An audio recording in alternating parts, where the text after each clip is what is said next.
Hello students. हमारी आज की वीडियो का टॉपिक है इंट्रोडक्शन टू डाटा रिप्रेजेंटेशन।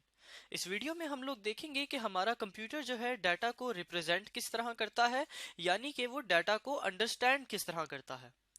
इस बात को अगर हम एक मिसाल के साथ समझने की कोशिश करें तो फॉर एग्जांपल हम लोग अपना कंप्यूटर यूज कर रहे थे और कंप्यूटर यूज करते हुए हम लोग इस कीबोर्ड का इस्तेमाल कर रहे थे।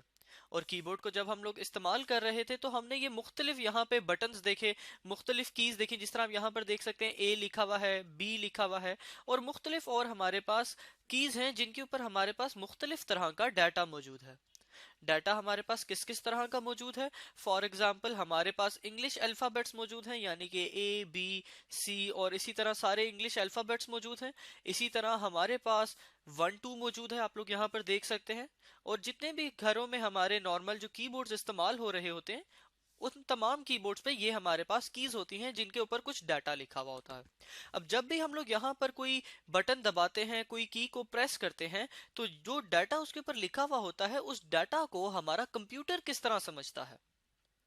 इस वीडियो में हम लोग देखेंगे कि हमारा जो कंप्यूटर है दरअसल वो इस डाटा को वंस और जीरोस की फॉर्म में समझता है। यानी कि हम लोग लिख सकते हैं computer represents data in the form of ones and zeros. Computer data को रिप्रेजेंट करता है किस तरह? वंस और जीरोस की फॉर्म में। फॉर एग्जाम्पल अगर हमने यहाँ पर जिस तरह ए लिखा था, ए को हमने रिप्रेजेंट करना है, ए को हमने समझाना है अपने कंप्यूटर को, तो फॉर एग्जाम्पल उसके लिए हम लोग वंस और जीरोस को किसी ऑर्डर में किसी एक तरतीब के साथ लिखेंगे और वो जो तरतीब होगी हमारे पास वो किसको जाहिर करेगी? ए को जाहिर करेगी। अब जरूरी नहीं है कि ये ही तरतीब ए को जाहिर करे, हो सकता है ये बी को कर रही हो सकता है सी को कर रही हो। कहने का ये मतलब है कि इसी तरह की कोई वंस और जीरोस की कोई हमारे पास तरतीब होगी, कोई अरेंजमेंट होगी जिसकी मदद से हम लोग इस तमाम डाटा को अपने कंप्यूटर को समझाते हैं या कंप्यूटर को अंडरस्टैंड करवाते हैं। यहाँ पर ये जो हमारे पास वंस और जीरोस हैं, इसमें एक अकेले वन या एक अकेले जीरो को हम लोग नाम देते हैं बाइनरी बिट या बाइनरी डिजिट का। जिस तरह के ये हमारे पास यहाँ पर एक सिंगल वन है, एक अकेला वन है, तो ये एक बिट हो गई। इसी तरह ये एक वन एक बिट होगी, इसी तरह ये जीरो एक बिट होगी।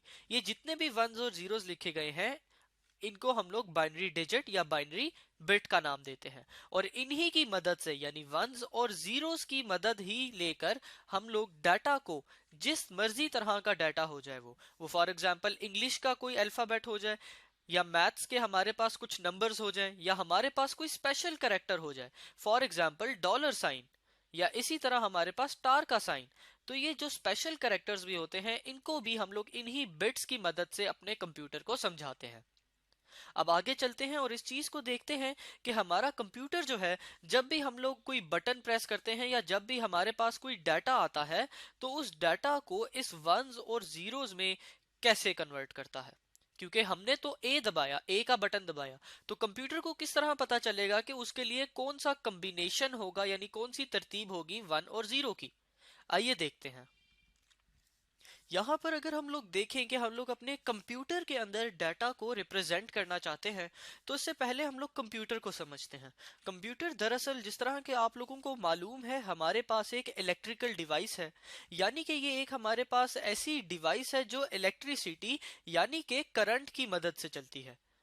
इसके अंदर से हम लोग इलेक्ट्रिसिटी या इसको जब हम इलेक्ट्रिसिटी या करंट पास करते हैं उसकी मदद से ये डिवाइस रन करती है। और इसी करंट को हमारा जो ये कंप्यूटर है डिटेक्ट करता है, यानी कि पहचानता है इस बात को कि किस टाइम पर इसके अंदर से करंट फ्लो हो रहा है या इसके अंदर से करंट फ्लो नहीं हो रहा। डिटेक्ट करना यानी उसको पहचानना या उसको समझना। इस चीज को हम लोग दो तरह समझ सकते हैं कि अगर तो हमारे पास करंट फ्लो कर रहा है तो कंप्यूटर उस चीज को भी डिटेक्ट करे, यानी कि करंट फ्लो कर रहा है तो हमने यस लिख दिया, और अगर करंट नहीं फ्लो कर रहा तो हमने नो लिख दिया। और इस चीज को भी कंप्यूटर जो है हमारा समझे, इस चीज को पहचाने। और जब हमारा कंप्यूटर इस चीज को पहचान लेता है तो यहां पर इसी चीज की मदद से यानी यस की मदद से हम लोग रिप्रेजेंट कर देते हैं एक वन को, और नो की मदद से हम लोग रिप्रेजेंट कर देते हैं यानी जाहिर कर देते हैं जीरो को। इस बात का ये मतलब है कि जब भी हमारे कंप्यूटर के अंदर से करंट फ्लो करेगा तो कंप्यूटर इस चीज को ये समझेगा कि डाटा जो अभी यहाँ पर आ रहा है वो एक सिंगल वन है। और इसी तरह जब कंप्यूटर के अंदर से करंट फ्लो नहीं करेगा, यानी कंप्यूटर का जो सर्किट है, जिस तरह कि आपको मालूम होगा कि कंप्यूटर के अंदर मुख्तलिफ सर्किट्स होते हैं, तो जब इस सर्किट से जो हमारे कंप्यूटर के अंदर लगा हुआ है करंट फ्लो नहीं करेगा, तो कंप्यूटर समझ जाएगा कि इस सर्किट के थ्रू जो डाटा पास हो रहा है वो कौन सा है, जीरो का है। यानी अगर हमने बाइनरी डाटा को कंप्यूटर में रिप्रेजेंट करना हो, जैसे कि हमारे पास आ जाता है एक वन या एक जीरो। बाइनरी डाटा से मुराद बाइनरी बिट्स हैं जो कि अभी हमने ऊपर देखे थी, यानी वन और जीरो। अगर हमने इसको रिप्रेजेंट करना हो तो इसका सिंपल ये मतलब है कि वन के लिए हम लोग कंप्यूटर के अंदर जो है करंट को जो है फ्लो करवा देंगे, यानी करंट का अगर कोई स्विच है फॉर एग्जांपल तो उसको ऑन कर देंगे, तो यहाँ पे हम लोग लिख देते हैं करंट फ्लोज, और जब उसके अंदर से करंट फ्लो करेगा तो कंप्यूटर को समझ आ जाएगा कि डाटा क्या है, वन। इसी तरह जब करंट फ्लो नहीं करेगा तो हमारे पास कंप्यूटर को समझ आ जाएगा कि डाटा यहाँ से क्या जा रहा है, जीरो। तो यहाँ पर हम लोग लिख सकते हैं नो करंट फ्लो। और इसी तरह आपने देखा कि हम लोगों ने कैसे करंट के फ्लो की मदद से बाइनरी डाटा को कंप्यूटर के अंदर रिप्रेजेंट कर दिया। अब यहाँ पर हमारे पास एक सवाल आता है जहन में कि ये तो सिर्फ वंस और जीरोस हैं, यानी कि बाइनरी डाटा है, लेकिन हमारे कीबोर्ड पे जिस तरह अभी हमने देखा था, हमारे पास सिर्फ बाइनरी डाटा ही नहीं होता, हमारे पास ए बी सी इसी तरह वन टू थ्री और काफी और कैरेक्टर्स होते हैं जिनको हमने कंप्यूटर के अंदर रिप्रेजेंट करना है। तो ये काम अब हम लोग कैसे करेंगे? इस काम को हम लोग करते हैं कम्बिनेशन ऑफ बिट्स की मदद से। किसकी मदद से? Combination of bits. आइए इस चीज को समझते हैं। कम्बिनेशन ऑफ बिट्स से हमारी ये मुराद है कि बिट्स को, यानी कि वंस और जीरोस को हम लोग कंबाइन करके लिख दें, मिला के लिख दें। फॉर एग्जाम्पल हम लोग यहाँ पर लिख सकते हैं 10001 100। और इसी तरह ये आप देखेंगे कि अगर ये हमारे पास एक कम्बिनेशन है, एक मिलाव है किनका, बिट्स का, तो इनकी मदद से हम लोग वो तमाम कैरेक्टर्स को रिप्रेजेंट कर सकते हैं जो हमारे कीबोर्ड के ऊपर मौजूद थे। For example A B C और इसी तरह दीगर और कैरेक्टर्स को भी रिप्रेजेंट कर सकते हैं।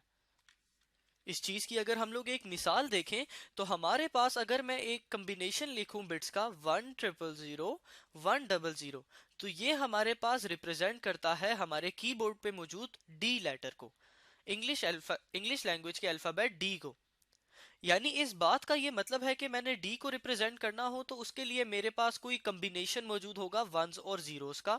इसी तरह मैंने ए को करना हो तो उसके लिए कोई मुख्तलिफ कम्बिनेशन मौजूद होगा।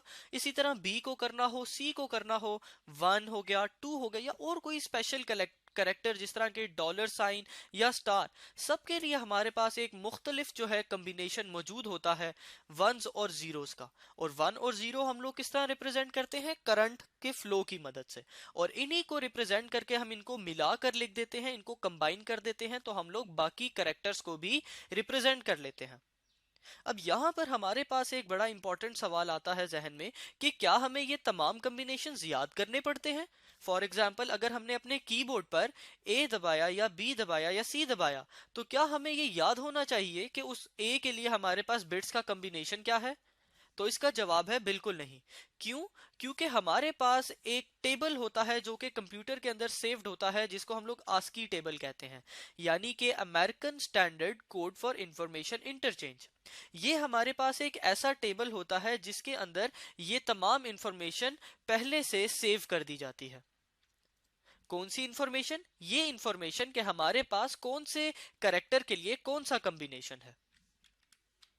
तो हम लोग जो भी करेक्टर को प्रेस करेंगे अपने कीबोर्ड की मदद से, तो उस करेक्टर का जो हमारे पास कॉम्बिनेशन होगा, बिट्स का जो भी कॉम्बिनेशन होगा, वो इस आस्की टेबल के अंदर पहले से सेव होगा। तो जैसे ही हम लोग ए दबाएंगे तो हमारा कंप्यूटर जो है इस टेबल की मदद से पहचान लेगा कि ए के लिए कौन सा कॉम्बिनेशन है, डी के लिए कौन सा कॉम्बिनेशन है। तो ये टेबल हमारे पास बहुत ही मुफीद होता है, जिसमें हर करेक्टर के लिए उसका एक बिट्स का कॉम्बिनेशन मौजूद होता है। और इसी टेबल की मदद से हमारा कंप्यूटर जो है फिर आखिर में डाटा को रिप्रेजेंट करता है। तो स्टूडेंट्स, इस वीडियो में हमने देखा कि हम लोग जब भी कंप्यूटर का इस्तेमाल करते हैं तो उसमें डाटा को किस तरह रिप्रेजेंट किया जाता है। हमने सबसे पहले देखा डाटा की सबसे आसान फॉर्म यानी कि बाइनरी डाटा को किस तरह रिप्रेजेंट किया जाता है। वो हमने देखा कि करंट के फ्लो की मदद से। फिर हमने देखा कि जब हम लोग बाइनरी डाटा यानी बाइनरी बिट्स 1 और 0 को रिप्रेजेंट कर देते हैं तो उन्हीं को मिलाकर आपस में जोड़कर लिखकर हम लोग बाकी कैरेक्टर्स को भी बाआसानी रिप्रेजेंट कर लेते हैं, समझ लेते हैं, पहचान लेते हैं। और ये तमाम इंफॉर्मेशन के कौन से कैरेक्टर के लिए कौन सा कॉम्बिनेशन होगा, ये हमारे पास कहां सेव होती है? आस्की टेबल में। Thank you students.